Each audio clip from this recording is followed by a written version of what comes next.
ಇತ್ತೀಚಿನ ಸಂಚಿಕೆಗಳನ್ನು ಜಾಹೀರಾತಿನ ಕಿರಿಕಿರಿ ಇಲ್ಲದೆ ನೋಡಿ.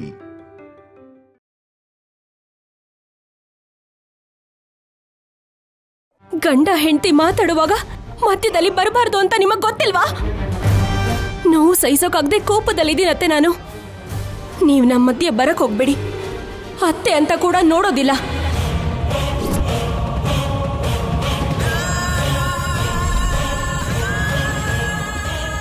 ನಾವು ಆವೇಶದಿಂದ ಮಾಡೋ ತಪ್ಪುಗಳಿಂದ, ತಗೊಳ್ಳೋ ನಿರ್ಧಾರಗಳಿಂದ ಕೆಲವು ಜೀವನಗಳು, ಕುಟುಂಬಗಳು ನಾಶ ಆಗತ್ತೆ ಆಫೀಸರ್. ಯಾರೋ ಏನೋ ಬಾಯಿಗೆ ಬಂದಾಗೆ ಮಾತಾಡಿದ್ರು ಅಂತ, ಇನ್ಯಾರೋ ಮೋಸ ಮಾಡಿದ್ರು ಅಂತ ಮಗು ಮೇಲಿರೋ ಪ್ರೀತಿನ ನೀವು ಮರ್ತು ಹೋಗ್ಬೇಡಿ ಆಫೀಸರ್.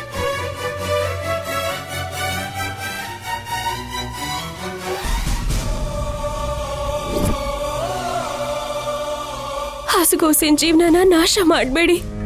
ನಾಮಕರಣದ ದಿನ ಸಿದ್ದು ಅವರಮ್ಮ ಬಂದು ಕಂದ ಸಿದ್ದು ಮಗು ಅಂತ ಹೇಳ್ದೆ ಹೋಗಿದ್ರೆ ಅಷ್ಟಕ್ಕೂ ನಿಮ್ಗೆ ಅನುಮಾನ ಬರ್ತಿತ್ತ? ಸಿದ್ದು ಅವರಮ್ಮ ಬೇಕು ಅಂತ ಹೇಳಿದ್ರು ಅಂತ ನೀವ್ ಯಾಕೆ ಅನ್ಕೋತಿಲ್ಲ?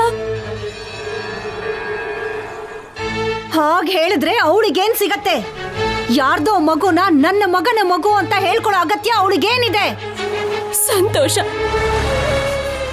ನಾವೆಲ್ಲ ನೋವು ಪಟ್ಟಿದ್ರೆ ನೋಡಿ ಸಂತೋಷ ಪಡೋದಕ್ಕೆ ಹಾಗೆ ಹೇಳಿರ್ತಾರೆ. ಸಿದ್ದು ಮೂರ್ಖ ಅಂತ ಪ್ರೂವ್ ಮಾಡಿದ್ದಕ್ಕೆ ನನ್ ಮೇಲೆ ಆಫೀಸರ್ ಇಂದ ತನ್ ಮಗ ತನ್ ಕಣ್ ಮುಂದೆ ಇಲ್ದಿರೋ ಹಾಗೆ ಹೋಗಿದ್ದಾರೆ ಅನ್ನೋ ಕೋಪದಲ್ಲಿ ಹೀಗೆ ಆರೋಪ ಮಾಡಿರ್ಬೋದಲ್ವಾ? ಒಂದು ವೇಳೆ ನಿಜ ಆಗಿದ್ರೆ ಆ ಸಿದ್ದು ಮಗುನ ಶೌರ್ಯ ನನ್ನ ಮಗು ಅಂತ ಬೆಳೆಸ್ಬೇಕಾ? ಆಫೀಸರ್, ನಾನು ಅನುಪಮಮ್ಮಗೆ ಸ್ವಂತ ಮಗಳಲ್ಲ. ಆದ್ರೂ ಕೂಡ ಸ್ವಲ್ಪ ದಿನಗಳಲ್ಲೇ ಹೆತ್ತ ತಾಯಿಗಿಂತ ಹೆಚ್ಚು ಪ್ರೀತಿ ಬೆಳೆಸ್ಕೊಂಡ್ಲು. ನನಗೋಸ್ಕರ ಪ್ರಾಣ ಕೊಡ್ತಾಳೆ. ಅದೇ ರೀತಿ ನೀವಂದ್ರೂ ಕೂಡ. ಸರಿ, ಅನುಪಮಮ್ಮನ ಬಿಟ್ಬಿಡಿ. ನಿಮ್ಗೆ ಮದರ್ ತೆರೇಸಾ ಗೊತ್ತಲ್ವಾ? ಅವ್ರದ್ದು ಈ ದೇಶನೇ ಅಲ್ಲ. ಆದ್ರೆ ಎಷ್ಟೋ ಜನಕ್ಕೆ ತಂದೆ ತಾಯಿ ಆದ್ರು. ಅವ್ರ ಸತ್ತೋಗಿ ಇಷ್ಟು ವರ್ಷ ಆದ್ರು ಮಾತೃಮೂರ್ತಿ ಅಂತ ಹೊಗಳ್ತಾನೆ ಇರ್ತೀವಲ್ಲ, ಅದಕ್ಕೆ ಕಾರಣ ಹೆತ್ತ ಕರ್ಣಿನ ಪ್ರೀತಿನ ಅಲ್ಲ ಅಲ್ವಾ? ಬೆಳೆಸಿರೋ ಪ್ರೀತಿ.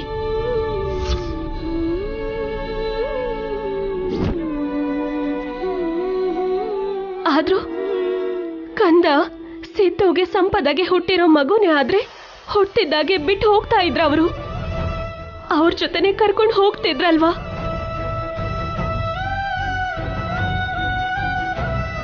ಅವತ್ತು ಆಗ್ಲಿಲ್ಲ. ಮಗು ನಮ್ ಜೊತೆನೆ ಇತ್ತು ಅನ್ಕೊಳ್ಳೋಣ. ಮೊನ್ನೆ ತಾನೆ ಆ ಸಿದ್ದು ಸಂಪದ ಸೇರಿ ಕಳ್ತನ ಮಾಡೋಕ್ ಬಂದ್ರೆ ಹೊರತು ಮಗುಗೋಸ್ಕರ ಬಂದ್ರ? ಇಲ್ಲ ಅಲ್ವಾ? ನಿಜವಾಗ್ಲೂ ಅವ್ರ ಮಗುನೇ ಆಗಿದ್ರೆ ದುಡ್ಡಿಗಿಂತ ಹೆಚ್ಚಾಗಿ ಮಗುಗೆ ಇಂಪಾರ್ಟೆನ್ಸ್ ಕೊಡ್ತಿದ್ರು.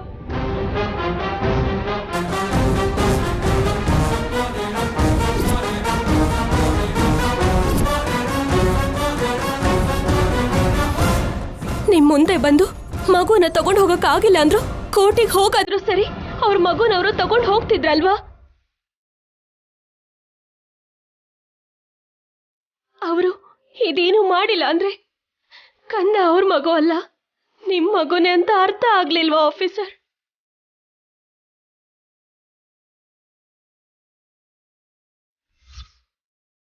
ಯಾರೋ ಏನೋ ಅಂದ ಮಾತುಗಳಿಗೆ ನಿಮ್ ಹೆತ್ತ ಮಗಂಗೆ ಅವಮಾನ ಮಾಡಿ DNA ಟೆಸ್ಟ್ಗೋಸ್ಕರ ಇಷ್ಟು ದೂರ ಬರ್ತೀರಾ ಅಂತ ನಾನು ನಿಜವಾಗ್ಲೂ ಅನ್ಕೊಂಡಿರ್ಲಿಲ್ಲ ಆಫೀಸರ್.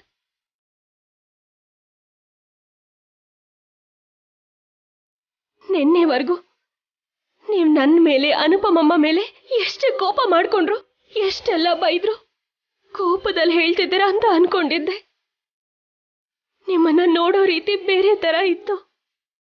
ತುಂಬಾ ರೆಸ್ಪೆಕ್ಟ್ ಕೊಡ್ಬೇಕು ಅನ್ನಿಸ್ತಿತ್ತು. ಆದ್ರೆ ನನಗಿವತ್ತು ನೀವು ಹಾಗೆ ಕಾಣಿಸ್ತಿಲ್ಲ ಆಫೀಸರ್.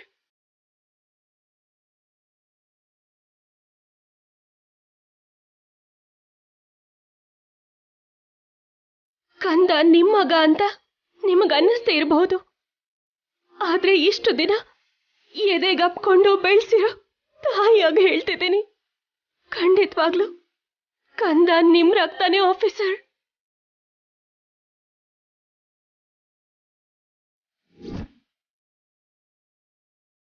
ನಾನು ನಾನು ಹೇಳೋದಲ್ಲ ಆಫೀಸರ್, ನಿಮ್ಮನ್ನ ನೀವು ಪ್ರಶ್ನೆ ಮಾಡ್ಕೊಳ್ಳಿ.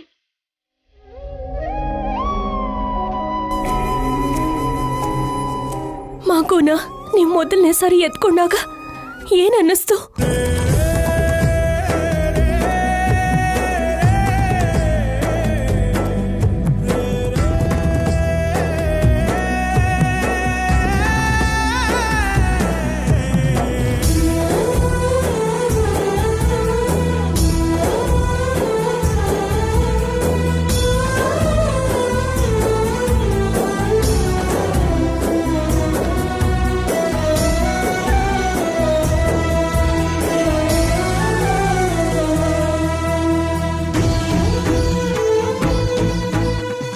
ಕಂದ ಅಳ್ತಿದ್ದಾಗ ನೀವು ನಿದ್ದೆ ಮಾಡ್ದೆ ಎತ್ಕೊಂಡು ಸಮಾಧಾನ ಮಾಡಿದಾಗ ಏನನ್ನಿಸ್ತು ಆಫೀಸರ್?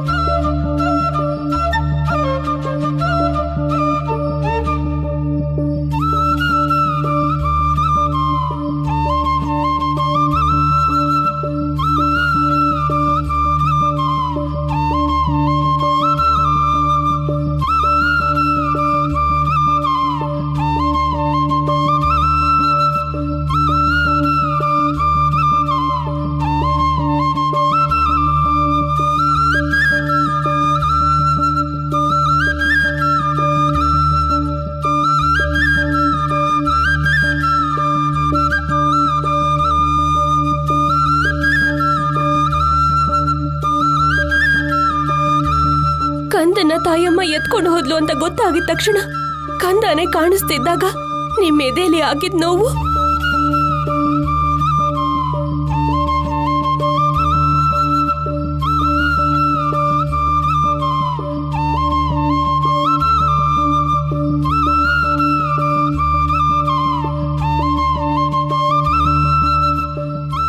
ಕಂದಂಗೆ ಏನ್ ಹೆಸರಿಡ್ಬೇಕು ಅಂತ ಯೋಚಿಸ್ತಿದ್ದ ಕ್ಷಣಗಳು, ಕಂದ ನಾಮಕರಣಕ್ಕೆ ಅವತ್ತಿ ಮಾಡಿದ್ದ ಏರ್ಪಾಡ್ಗಳು ಎಲ್ಲಾನು ನೆನಪು ಮಾಡ್ಕೊಳ್ಳಿ ಆಫೀಸರ್.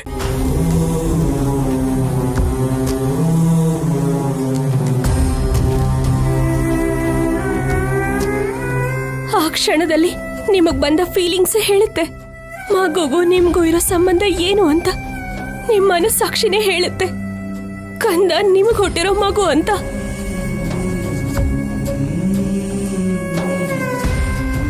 ಇವಾಗ ನಿಮ್ಗೆ ಕಂದ ನಿಮ್ ಮಗು ಅಲ್ಲ ಅಂತ ಅನ್ಸಿದ್ರೆ ಒಂದ್ ಕೆಲ್ಸ ಮಾಡಿ, ನಿಮಗ್ ಮಗು ಬೇಡ ಅನ್ಸಿದ್ರೆ ಎಲ್ಲೋ ಅನಾಥನ ಹಾಗೆ ಬಿಡೋ ಬದಲು ನನಗ್ ಕೊಡಿ, ನನ್ ಮಗು ಅಂತ ಬೆಳೆಸ್ತೀನಿ.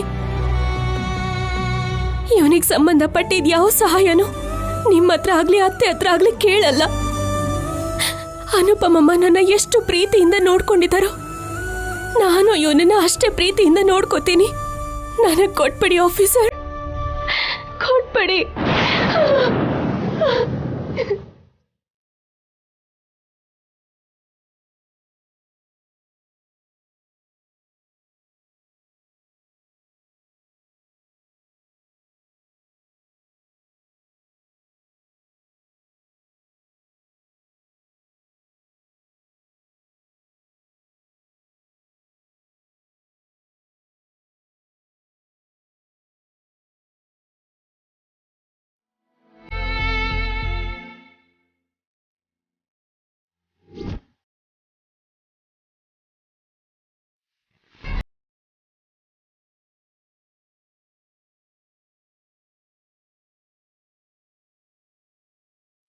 ಇವನೇನು ಇವಳು ಮಾತಿಗೆ ಹೀಗಾಗೋತಾ?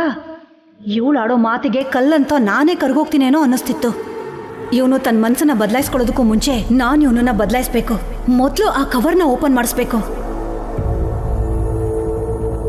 ಶೌರ್ಯ, ನೀನೇನ್ ಯೋಚಿಸ್ತಿದ್ಯಾ ಅಂತ ನನ್ಗೆ ಅರ್ಥ ಆಯ್ತು ಕಣೋ. ಇಷ್ಟು ದಿನ ಬೆಳೆಸ್ಕೊಂಡಿರೋ ಪ್ರೀತಿನ ಒಂದೇ ಸಲ ದೂರ ಮಾಡ್ಕೋಬೇಕು ಅಂದ್ರೆ ಕಷ್ಟನೇ. ಒಂದ್ ಕೆಲ್ಸ ಮಾಡೋಣ, ಮಗು ಯಾರ್ದೇ ಮಗು ಆಗಿದ್ರು ನಮ್ಮನೇಲೆ ಬೆಳೆಸೋಣ.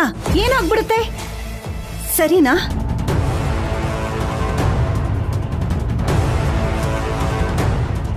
ಇದೇ ಅಲ್ವಾ ಕಲ್ಯಾಣಿ ನೀನು ಕೂಡ ಕೇಳ್ಕೊಂಡಿದ್ದು? ನಿನ್ ಮಗು ಅಂತಾನೆ ಅನ್ಕೊಳ್ಳೋಣ ಶೌರ್ಯ. ಕೈಯಲ್ಲಿ ಹೇಗೂ ರಿಪೋರ್ಟ್ಸ್ ಇದೆ ಅಲ್ವಾ, ಒಂದ್ಸಲ ಅದನ್ನ ಓಪನ್ ಮಾಡಿ ನೋಡಿ ಎಲ್ಲರೂ ಒಟ್ಟಿಗೆ ಮನೆಗೆ ಹೊರಟೋಗೋಣ. ನೋಡು ಶೌರ್ಯ.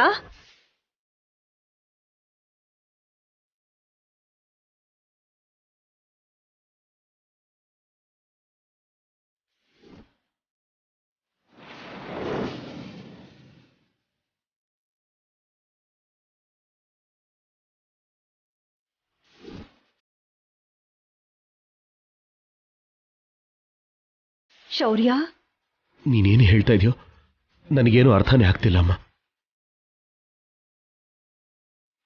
ನನ್ನ ಮಗುನೇ ಅನ್ಕೊಳ್ಳೋಣ ಅಂತಿದ್ಯಾ, ಮತ್ತೆ ಈ ರಿಪೋರ್ಟ್ಸ್ ನೋಡೋಣ ಅಂತ್ಯ. ನನ್ನ ಮಗುನೇ ಅನ್ನೋ ನಂಬಿಕೆ ಇದ್ರೆ ಈ ರಿಪೋರ್ಟ್ಸ್ ಯಾಕಮ್ಮ ನೋಡಬೇಕು?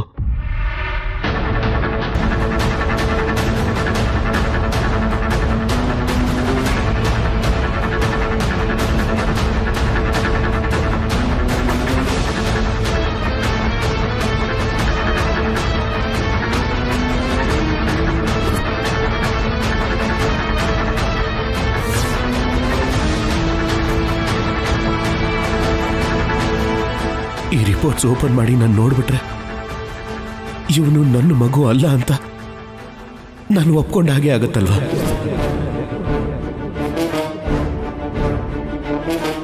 ಕಲ್ಯಾಣಿಗೆ ಅರ್ಥ ಆಗಿರೋ ಹಾಗೆ ನನ್ನ ಮಗು ಬಗ್ಗೆ ನನಗೆ ಅರ್ಥ ಆಗದೆ ಇರೋ ಹಾಗಲ್ವೇನಮ್ಮ?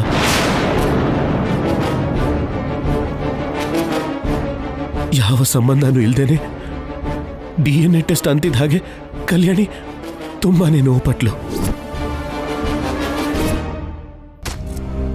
ಆದ್ರೆ ನಾನು ಯಾಕಮ್ಮ ಸುಮ್ಮನಿರ್ಲಾರ್ದೆ ಹಾಸ್ಪಿಟಲ್ ಮೆಟ್ಲು ಹತ್ತದೆ? ನನ್ನ ಕಂದ ಒಂದು ನಿಮಿಷ ಕಾಣಿಸ್ತಾ ಇದ್ದಿದ್ದಕ್ಕೆ ತುಂಬಾನೇ ಭಯಪಟ್ಟೆ. ಅಂಥದ್ರಲ್ಲಿ ಮಗುನ ಹೇಗ್ ಬಿಟ್ಟಿರ್ತೀನಿ ಅಂತ ಅನ್ಕೊಂಡು ನನಗೆ ಅರ್ಥ ಆಗ್ತಿಲ್ಲಮ್ಮ.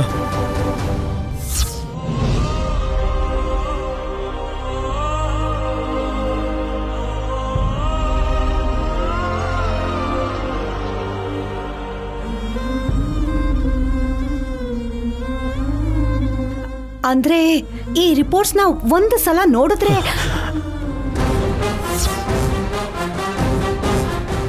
ಅದರ ಅವಶ್ಯಕತೆ ಇಲ್ಲಮ್ಮ.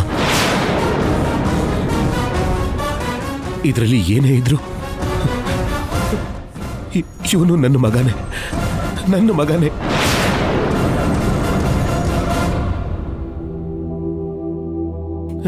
ನನ್ನ ಮಗನೇ.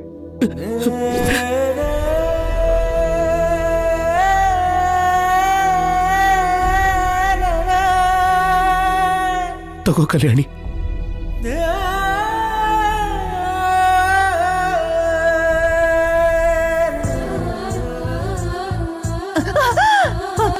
ಶೌರ್ಯ,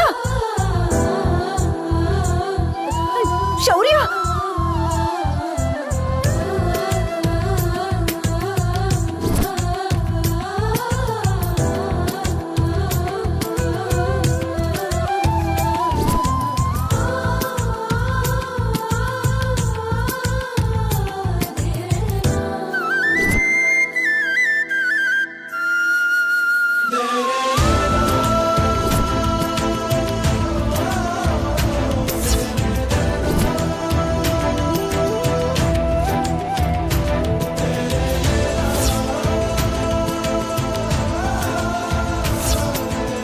ಕಲ್ಯಾಣಿ ಬಾ.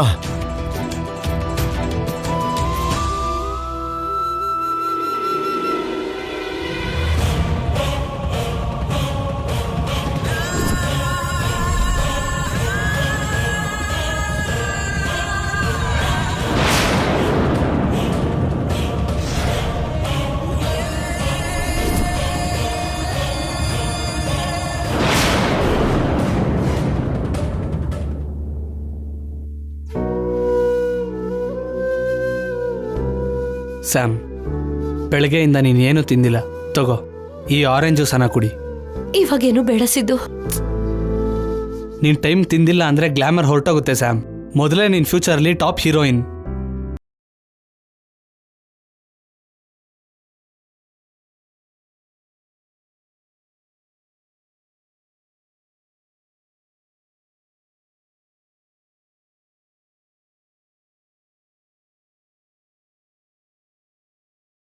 ಆಮೇಲೆ ನಮ್ಮ ಲೈಫ್ ಕನ್ಫರ್ಮ್ ಆಗಿ ಬದಲಾಗುತ್ತೆ. ಡೇ ಬೈ ಡೇ ನನಗೆ ನಂಬಿಕೆ ಹೋಗ್ತಿದೆ ಸಿದ್ದು. ಇಲ್ಲಿವರೆಗೂ ಒಂದು ಆಫರ್ ಕೂಡ ಬಂದಿಲ್ಲ. ಆಫರ್ ಕೊಡ್ತೀನಿ ಅಂದವರು ದುಡ್ಡು ಕೇಳ್ತಾ ಇದ್ದಾರೆ.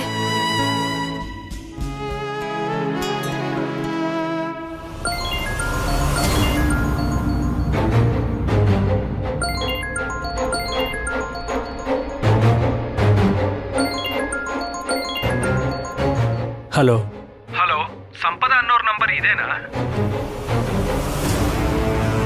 ಹಲೋ, ಇದೇನಾ? ಹೌದು ಸರ್. ನೀವ್ಯಾರು? ನಾನು ಜೂನಿಯರ್ ಆರ್ಟಿಸ್ಟ್ ಏಜೆಂಟ್ ಮಾತಾಡ್ತಿದ್ದೀನಿ. ಒಂದು ಸಿನಿಮಾದಲ್ಲಿ ಹೀರೋಯಿನ್ ಫ್ರೆಂಡ್ ಕ್ಯಾರೆಕ್ಟರ್ ಇದೆ. ಒಂದೆರಡು ದಿನ ಬರಬಹುದು. ಸಂಪದ ಅನ್ನೋರು ಮಾಡ್ತಾರಾ? ಫ್ರೆಂಡ್ ಕ್ಯಾರೆಕ್ಟರ್ ಎಲ್ಲ ಮಾಡಲ್ಲ ಸರ್. ಹೀರೋಯಿನ್ ಆಗಿ ಟ್ರೈ ಮಾಡ್ತಿದ್ದಾಳೆ. ಏನೋ ಇತ್ತೀಚೆಗೆ ಹೀರೋಯಿನ್ ಅಂದ್ರೆ ವ್ಯಾಲ್ಯೂ ಇಲ್ದಂಗಾಗಿದೆ. ನೋಡಿದ್ಯಾ ಸಿದ್ದು, 2 days ಬರೋ ಫ್ರೆಂಡ್ ರೋಲ್ಗೆ ನನ್ನ ಕೇಳ್ತಿದ್ದಾರೆ. ನಿನ್ನ ಫೋಟೋ ಅವ್ರು ನೋಡಿರಲ್ಲ ಸ್ಯಾಮ್, ಅದಕ್ಕೆ ಹಾಗಂದ.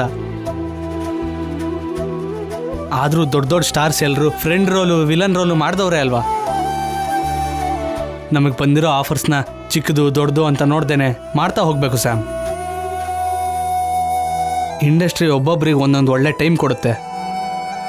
ಅವಾಗ ನಾವು ಯಾರಿಗೂ ಸಿಗಲ್ಲ. ಟೈಮ್ ಹಂಗೆ.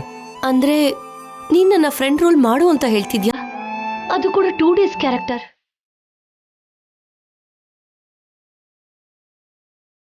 ನಾನು ನೀನು ಫೋರ್ಸ್ ಮಾಡಲ್ಲ ಸ್ಯಾಮ್, ಬಟ್ ಏನೋ ಒಂದು ಮಾಡಿದರೆ ಬೆಟರ್ ಅಂತ ನನ್ನ ಉದ್ದೇಶ. ಓಕೆ ಸಿದ್ದು, ಮಾಡ್ತೀನಿ. ನೀನೇನ್ ಹೇಳ್ತೀಯೋ ಅದನ್ನ ಮಾಡೋದಷ್ಟೇ ನನಗೆ ಗೊತ್ತು. ಮಗುನ್ ಮರ್ತು ಹೋಗೋದಕ್ಕೆ ಇದೊಂದು ವೇ ಅನ್ಕೋತೀನಿ. ನೋಡೋಣ ನನ್ನ ಹಣೆ ಬರಹ ಹೇಗ್ ಬರ್ದಿದ್ಯೋ ಏನೋ. ಸ್ಟಾರ್ ಹೀರೋಯಿನ್ ಅಂತ ಆ ಬ್ರಹ್ಮದೇವನೇ ಬರ್ದಿಲ್ಲ ಅಂದರೂ ನಾನು ಬರಿತೀನಿ. ಸ್ಟಾರ್ ಹೀರೋಯಿನ್ ಆಗಿ ಮಾಡ್ತೀನಿ. ಫಸ್ಟ್ ಜೂನಿಯರ್ ಆರ್ಟಿಸ್ಟ್ ಏಜೆಂಟ್ಗೆ ಕಾಲ್ ಮಾಡ್ತೀನಿ.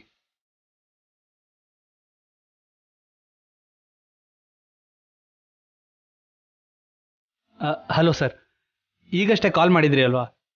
ಸಂಪದಾಗೋಸ್ಕರ ಫ್ರೆಂಡ್ ಕ್ಯಾರೆಕ್ಟರ್ ಮಾಡ್ತಾಳೆ ಸರ್. ಇದಕ್ಕೆ ಮೊದಲು ಮಾಡಲ್ಲ ಅಂತ ಹೇಳಿದ್ರೆ?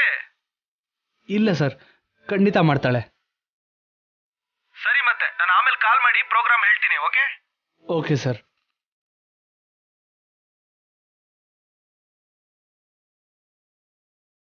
ನಿಧಾನವಾಗಿ ಇಂಡಸ್ಟ್ರಿಯಲ್ ಸರ್ಕಲ್ ಬೆಳೆಸ್ಕೊಳ್ಳೋಣ. ಅವಾಗ ನಾವು ಗೋಲ್ ರೀಚ್ ಆಗೋದು ತುಂಬ ಈಸಿ ಆಗುತ್ತೆ.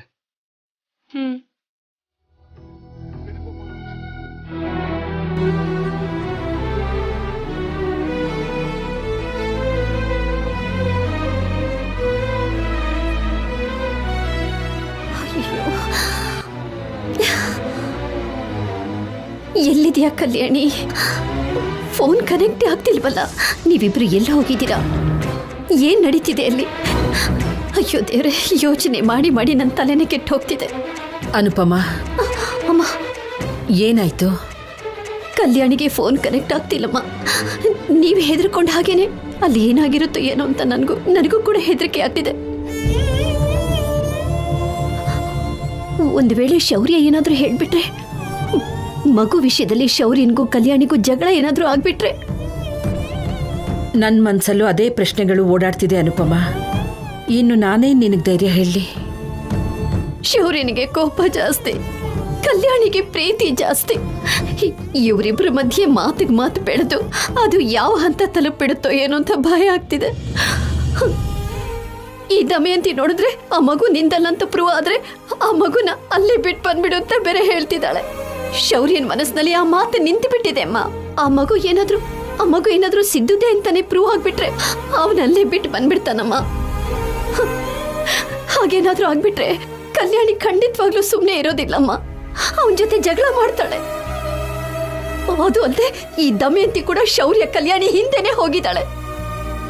ಅದನ್ನ ನೆನೆಸ್ಕೊಂಡ್ರೇನೆ ಭಯ ಆಗ್ತಿದೆ ಅಮ್ಮ. ಕಲ್ಯಾಣಿ ಏನಾದ್ರೂ ಮಗುನ್ ಕರ್ಕೊಂಡ್ ಬಂದ್ರೆ ನೀನ್ ಮನೆ ಒಳಗಡೆ ಬರಬಾರ್ದು ಅಂತ ದಮಯಂತಿ ಅವಳಿಗೆ ಹೇಳ್ಬಿಡ್ತಾಳಮ್ಮ. ಅದು ಅಲ್ಲದೆ ಶೌರ್ಯನೂ ಕೂಡ ಮಗು ಇಲ್ಲಿರ್ಬಾರ್ದು ಅಂದ್ಬಿಟ್ರೆ ನಾನು ಏನಮ್ಮ ಮಾಡ್ಲಿ? ಮೊದಲೇ ಕಲ್ಯಾಣಿ ಸ್ವಾಭಿಮಾನ ಇರುವಂತ ಹುಡುಗಿ ಇದನ್ನು ಒಪ್ಕೋತಾಳೋ ಇಲ್ವೋ? ಕಲ್ಯಾಣಿನೇನಾದ್ರೂ ಮನೆಯಿಂದ ಹೊರಗಡೆ ಕಳಿಸ್ಬಿಟ್ರೆ ನನ್ನ ಉಸಿರೇ ನಿಂತೋಗುತ್ತೆ. ಅವಳಿಲ್ಲ ಅಂದ್ರೆ ನನ್ನಿಂದ ಬದುಕೋಕ್ಕಾಗಲ್ಲಮ್ಮ, ನನ್ನಿಂದ ಬದುಕೋಕ್ಕಾಗಲ್ಲ.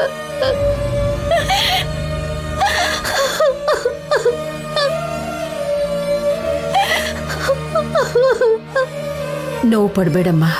ಮದ್ವೆ ಆಗಿ 5 ವರ್ಷಕ್ಕೆ ನಿನಗೆ ಗಂಡನ ದೂರ ಮಾಡ್ದ.